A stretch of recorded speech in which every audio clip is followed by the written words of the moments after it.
Para finalizar o estudo dos impostos estaduais, a gente já falou do ITCMD na aula passada, um pouco do ICMS na aula de hoje, a gente vai falar um pouquinho sobre o IPVA.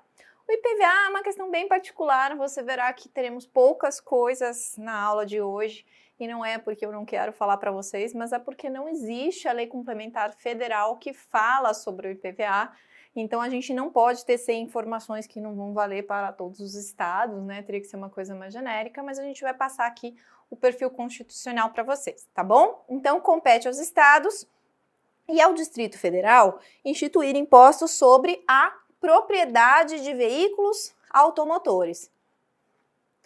Aqui, eu quero fazer uma observação para vocês no seguinte sentido. Antigamente, existia o que a gente chamava de taxa rodoviária única.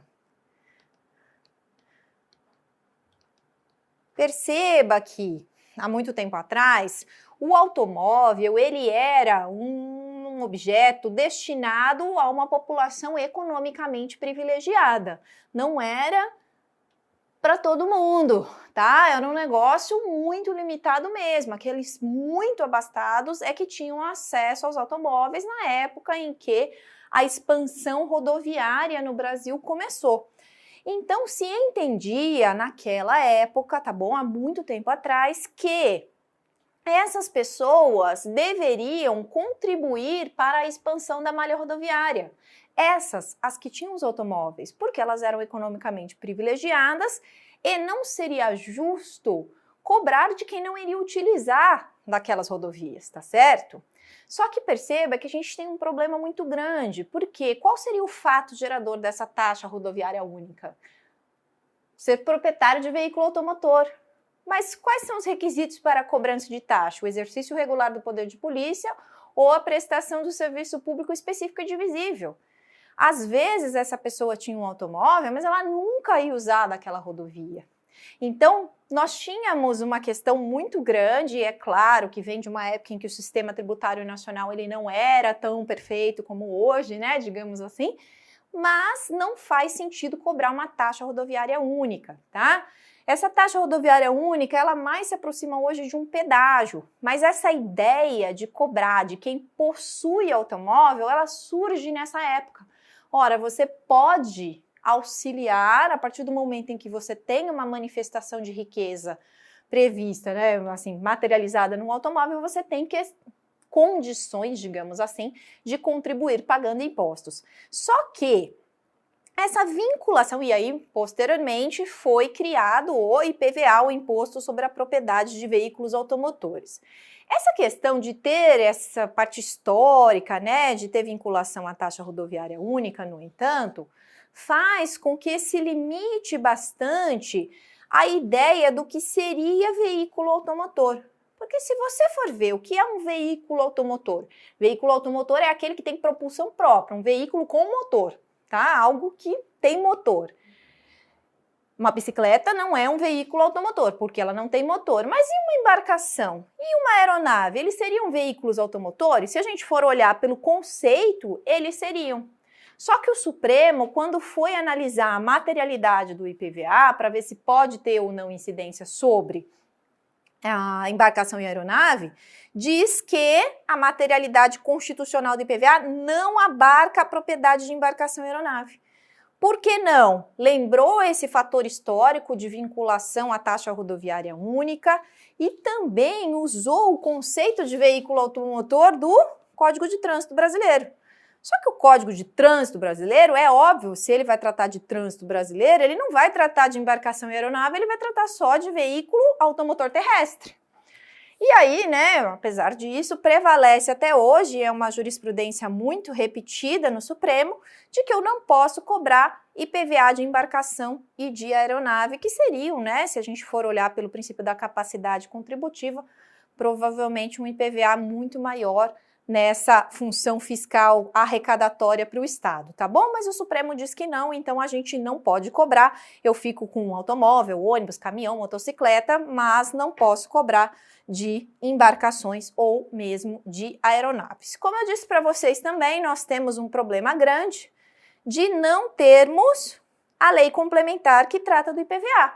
A gente falou, temos a Lei Candir, que trata do ICMS, a gente tem o CTN, que trata de IPTU, de ITR, que trata de TCMD, ITBI, que trata de um monte de coisa, o ISS tem a lei própria dele, que a gente vai falar ainda na aula de hoje, e o IPVA não tem uma lei complementar nacional. Isso gera alguns problemas, de eu até, inclusive, dar aula de tributário, porque eu não posso falar para você, qual é o fato gerador? Você teria que olhar o fato gerador lá na lei do seu estado, porque como a União não editou a lei complementar a nível federal, nós temos que cada estado exerce a sua competência plena, né? Lógico que limitada aqui pela materialidade da Constituição. Com essa competência plena, cada estado vai tratar de uma maneira diferente sobre o tema, combinado? Algumas similaridades, assim, a gente tem umas semelhanças, tá? A gente tem, por exemplo, o fato gerador é ser proprietário de veículo automotor em 1º de janeiro de cada ano ou quando você adquire um veículo novo. O contribuinte é aquele que é o proprietário ou então aquele que o exerce com ânimo de dono, tá?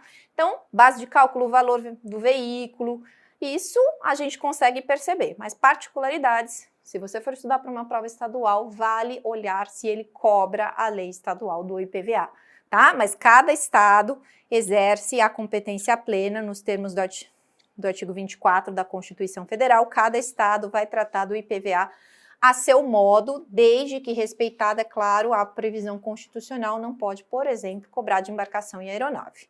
Nós temos uma decisão de 2020, do finalzinho de 2020, que vai falar sobre o estado de competência para a cobrança do tributo, tá? Então, foi fixada essa tese de repercussão geral, a Constituição autoriza a cobrança do IPVA somente pelo estado em que o contribuinte mantém sua sede ou domicílio tributário. Então, onde que eu vou pagar o IPVA? Naquele lugar onde eu tenho sede ou domicílio tributário.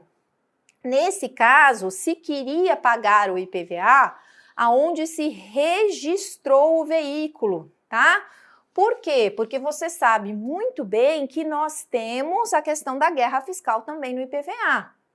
Nós temos estados cujas alíquotas são baixas para que você registre o seu veículo lá, né?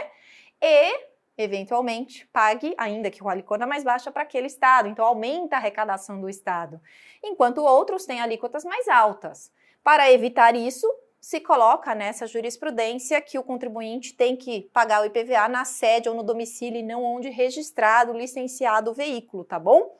Agora, é claro que muita gente acaba colocando sedes em outros locais para poder fugir dessa decisão também, né? Mas a regra é essa, em prova você vai falar que o IPVA fica no estado em que o contribuinte mantém a sua sede ou seu domicílio e não naquela em que registrado ou simplesmente licenciado o veículo quando for diferente, perfeito? Anterioridade nos termos da Constituição. A gente viu alguns impostos que são exceções constitucionais a determinados princípios. Aqui eu tenho uma regra especial para o IPVA, quanto à noventena. Ele obedece à anterioridade, ele obedece à noventena, mas não vai ter que esperar 90 dias quando fizer a fixação da base de cálculo. A base de cálculo do IPVA é, em regra, o valor do veículo automotor que a gente está falando, tá? Perceba que no IPVA isso não vai ser tão importante, porque geralmente vai diminuir de valor, né, conforme você utiliza o veículo, mas tanto para o IPTU como para o IPVA, o poder público precisa até o final do ano para determinar qual seria o valor, né, desse objeto, dessa manifestação de riqueza. Então, até 31 de dezembro, ele fixa a base de cálculo. Só que se eu tivesse que esperar 90 dias, perceba que ele só poderia fazer esse cálculo, essa avaliação, né, de quanto seria a base de cálculo, até outubro e não até dezembro. Então, para evitar isso, ele coloca como exceção a anterioridade nonagesimal, ou seja, 90 dias, a base de cálculo do IPTA e do IPTU. Por quê? Do IPVA e do IPTU. Estou ficando maluca já. do IPVA e do IPTU. Por quê? Porque daí em 31 de dezembro eles fixam a base de cálculo e em 1º de janeiro já pode cobrar, tá bom? Porque daí vai virar o ano, anterioridade do exercício financeiro, mas não precisa esperar 90 dias, já cobro com base nessa base de cálculo. Então fica com essa observação. Quando eu tô falando do IPVA, não tem que esperar 90 dias na fixação da base de cálculo. Algumas outras disposições constitucionais aplicáveis ao IPVA. O imposto terá alíquotas mínimas fixadas pelo Senado Federal. Quando vocês estudaram comigo ITCMD, eu falei que a alíquota máxima era fixada pelo Senado. No caso do IPVA, é a alíquota mínima, exatamente para evitar guerra fiscal. O grande problema é que no caso da alíquota mínima do IPVA, eu não tenho essa previsão. A alíquota máxima eu tenho. Eu até trouxe a resolução para vocês, gerou toda aquela repercussão com relação à progressividade. Aqui não. O Senado não se manifestou. Então a gente não tem essa questão da alíquota mínima, o que aumenta essa necessidade, né, de guerra fiscal, essa possibilidade de guerra fiscal. Mas por disposição constitucional, o Senado Federal deveria fixar a alíquota mínima do IPVA.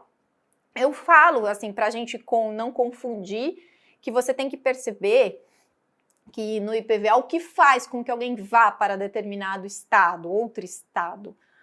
A alíquota, né? Então, se ela for muito baixa, é o que vai causar guerra fiscal. E por isso que vem o Senado, como caso de representação dos estados, dizer qual é a mínima. Quando é o ITCMD, a gente percebe que eu preciso limitar a máxima, porque ele está numa posição delicada, alguém morreu, né? Geralmente vai ser causa mortes. E aí ele talvez, né, fosse estimulado pelo Estado a pagar mais. Então, para isso tem a máxima. No IPVA tem a mínima. E no ICMS tem várias regras constitucionais, tá bom? Poderá ter alíquotas diferenciadas em função do tipo e utilização. Cuidado aqui.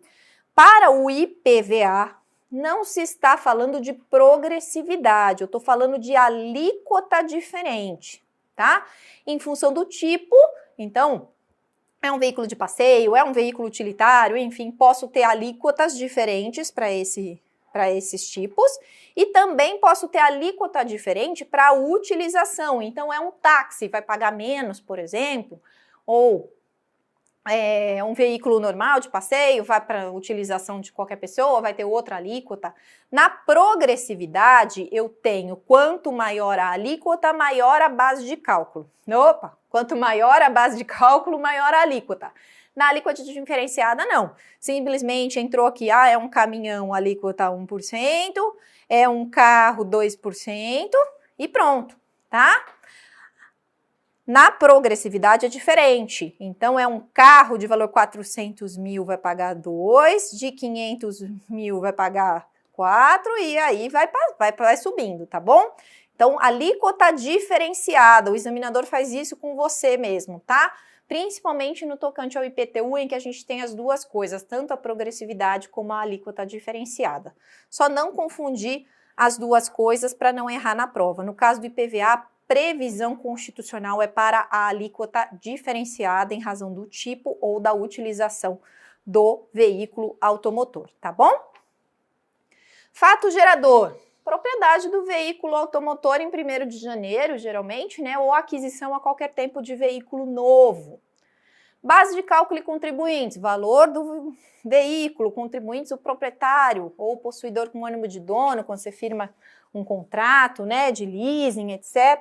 E eu trouxe essa discussão para vocês aqui no tocante ao IPVA na alienação fiduciária, quando o adquirente é pessoa jurídica de direito público. Perceba que na alienação fiduciária, a pessoa jurídica de direito público ela ainda não é a proprietária, tá? Ela quer se tornar proprietária ao final, né, do pagamento. Só que, ainda assim, entendeu o Supremo que ela teria a imunidade nesse caso, tá bom? Então, ele vai ter lá um ânimo de dono, ele vai ter a propriedade a propriedade, entre aspas, do veículo, já vai usar do veículo, etc. Então, portanto, faria jus à imunidade, não pode ser considerado contribuinte do IPVA, pessoa jurídica de direito público, quando adquire um veículo automotor por alienação fiduciária, tá bom? É uma decisão recente com repercussão geral, achei melhor trazer aqui também dentro do IPVA.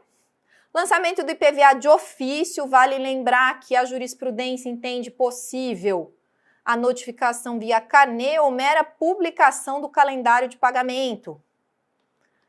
É importante porque aparece em provas essa questão. Vale? Vale, tá bom? Só que o prazo de prescrição começa a contar só no dia seguinte ao vencimento, a gente já falou disso quando falamos de prescrição, tá bom? E com isso, a gente encerra o estudo do IPVA. Como eu disse para vocês, como não tem lei complementar, a gente não tem muito para falar. E a gente começa com o que temos muito para falar ainda, né? Para finalizar a nossa aula e o nosso estudo do direito tributário com os impostos municipais. Nós temos a previsão de 3 impostos para os municípios, assim como acontece com os estados, ITCMD, ICMS e IPVA. Municípios ficaram com o IPTU, o ITBI e o ISS, tá? Muito se questiona sobre uma possível reforma, os maiores impactados seriam exatamente os municípios, tá bom? Não necessariamente os estados, apesar do ICMS ser o maior arrecadador, porque ele já tem uma competência mais limitada, não tem como expandir isso aqui, e ele também depende muito de repasse de tributos de outros entes, combinado? Então vamos lá, compete aos municípios instituir IPTU, ITBI e ISS. Começando por IPTU, que todo mundo conhece um pouquinho, mas a gente precisa saber o que a gente precisa na prova, tá bom? Primeira coisa, diferenciar o IPTU do ITR, tá? Eles são parecidos e a gente às vezes pode ficar na dúvida, cobra IPTU ou cobra ITR, e é assim que a gente vai diferenciá-los. Primeiro lugar, ITR tem função meramente extrafiscal. A gente falou, o ITR serve para desestimular a propriedade improdutiva. Então, eu vou pagar menos ITR conforme mais produtiva for a minha propriedade. Essa é a função extrafiscal do ITR. Para o IPTU, nós temos 2 tipos de progressividade, tanto a progressividade fiscal, ou seja, a progressividade que visa arrecadar mais, conforme a capacidade contributiva, que vai considerar o valor dos imóveis que a gente está falando, como a progressividade extrafiscal, tá? Lembrar que a progressividade extrafiscal sempre existiu na Constituição Federal para o IPTU, enquanto a progressividade fiscal veio via emenda. A gente já falou um pouquinho disso anteriormente ao falarmos da progressividade. Então, para o IPTU, eu posso ter progressividade tanto função fiscal como extrafiscal, como posso ter no ITR a função é extrafiscal, tá bom? No ITR, nós temos um imposto territorial rural. A gente explicou isso. Eu vou usar o valor da terra nua, eu vou desconsiderar aquilo que a gente incorpora, né, pelo homem. Por quê? Porque se eu cobrasse mais cada vez que o cara construísse, eu estaria indo contra a finalidade do tributo, que é desestimular propriedades improdutivas. Enquanto o IPTU, com a sua função fiscal marcante, né, a sua função mais marcante, tudo aquilo que o cara acrescenta lá, tudo aquilo que ele constrói, vai fazer com que o IPTU aumente. O ITR, zona rural como regra, e o IPTU, zona urbana como regra. Lembrando que o critério da localização é o que prevalece pelo CTN, mas nós temos a exceção do critério da destinação, porque se prevê naquele decreto-lei de 66 que se eu tiver na zona urbana, mas tiver uma destinação rural, eu vou pagar ITR. Mas isso é exceção, tá bom? A maior parte dos casos vai usar o critério da localização. Então, com isso, eu consigo diferenciar a função principal do ITR, extrafiscal, e IPTU. A função maior é fiscal. A extrafiscal vai vir de uma maneira bem mais sutil, tá bom? E em alguns casos específicos. O ITR, territorial rural, vou cobrar só sobre a terra nua, o valor do terreno, e o IPTU considera o prédio também. O ITR, zona rural, com exceção da destinação daquele imóvel situado em zona urbana, e IPTU, zona urbana como regra, tá bom? Já falei disso aqui com vocês no tocante à anterioridade. Ora, eu tenho aqui uma exceção apenas para a fixação da base de cálculo, quando o município vai lá fazer aquela planta genérica de valores dos imóveis para você saber quanto que você vai ter que pagar de IPTU, para falar para você quanto que vale o seu imóvel, qual que é o valor venal, né? Ele tem até 31 de dezembro para fazer isso e já pode cobrar com base naquele valor venal em 1º de janeiro, sem ter que esperar 90 dias ainda que aumente o valor venal do seu imóvel. Progressividade fiscal e extrafiscal do IPTU. Vamos lá para as previsões constitucionais. Onde está a progressividade fiscal? A progressividade que visa arrecadar, a progressividade que olha para a capacidade contributiva. Aqui, no artigo 156, parágrafo 1º, 1. Ele fala o seguinte: o imposto poderá ser progressivo em razão do valor do imóvel. É diferente da progressividade previstas no artigo, aqui faltou, no artigo 182, parágrafo 4º, 2. Essa progressividade, veja, é facultada ao poder, mediante lei específica, exigir do solo urbano não edificado, subutilizado ou não utilizado, que promova o seu adequado aproveitamento sobre pena de. E a segunda consequência seria um imposto sobre a propriedade predial e territorial urbana progressivo no tempo. Essa aqui é a chamada progressividade extrafiscal do IPTU. Aquela que visa não arrecadar mais, mas fazer com que o proprietário faça alguma coisa com o seu solo urbano não edificado, subutilizado ou não utilizado. Então, ele não está dando àquela propriedade o tratamento que ela deveria receber. Então, por isso, eu posso, dentre outras coisas, usar um imposto progressivo no tempo. Ele vai crescendo conforme o tempo vai passando, sem que o proprietário faça nada. E se ele finalmente não pagar, enfim, não fizer nada, vai ter desapropriado esse imóvel, tá? Mas veja que é bem diferente uma coisa da outra. Uma quer que o proprietário use o seu imóvel. Essa aqui quer cobrar mais em razão do valor, com a presunção de que quem tem um imóvel de maior valor pode contribuir mais. A questão é de dinheiro. E aqui é progressivo mesmo, tá? Não é a questão de alíquota diferenciada. A gente já vai falar da alíquota diferenciada mais para frente. É progressivo no sentido de quanto maior o valor vai ser a alíquota.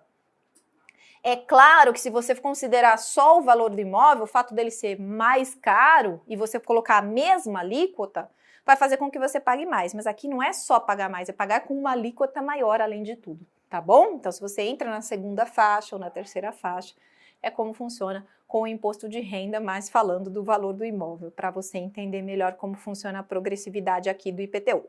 Então, no IPTU nós temos as duas coisas.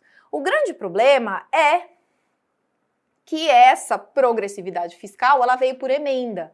Numa época em que o Supremo dizia que eu não podia ter progressividade para imposto real, que é o caso do IPTU, tá?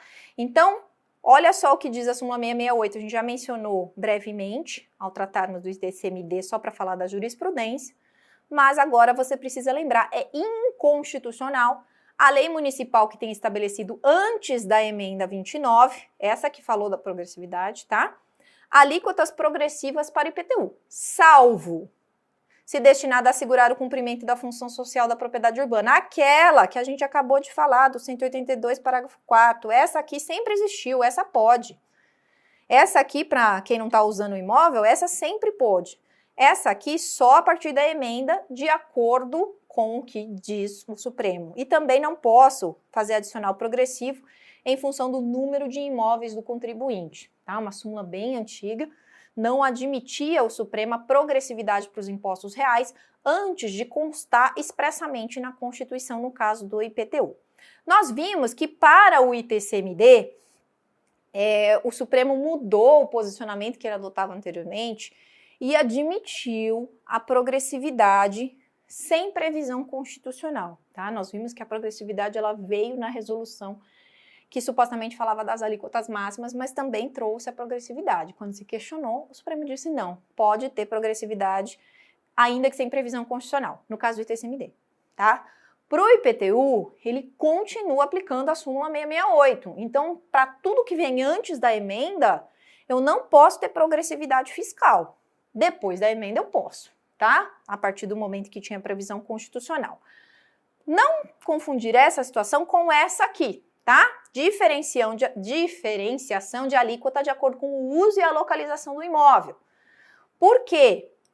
Diz o seguinte, o IPTU pode ter alíquotas diferentes de acordo com a localização e o uso do imóvel. Então, imagine, eu posso ter uma alíquota diferente para determinado bairro da cidade, porque está numa zona mais periférica ou você está numa área que precisa de mais investimento, enfim, posso ter uma alíquota diferenciada para determinada localização para o imóvel do mesmo valor. Então, eu tenho R$1 milhão no centro, R$1 milhão num outro bairro, pode ter alíquota diferente.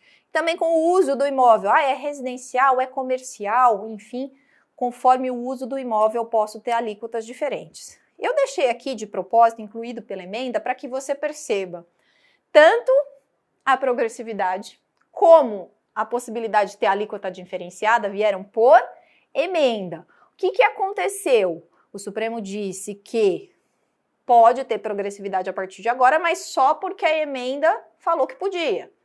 E a alíquota diferenciada? Eu já podia ter alíquota diferenciada antes da emenda?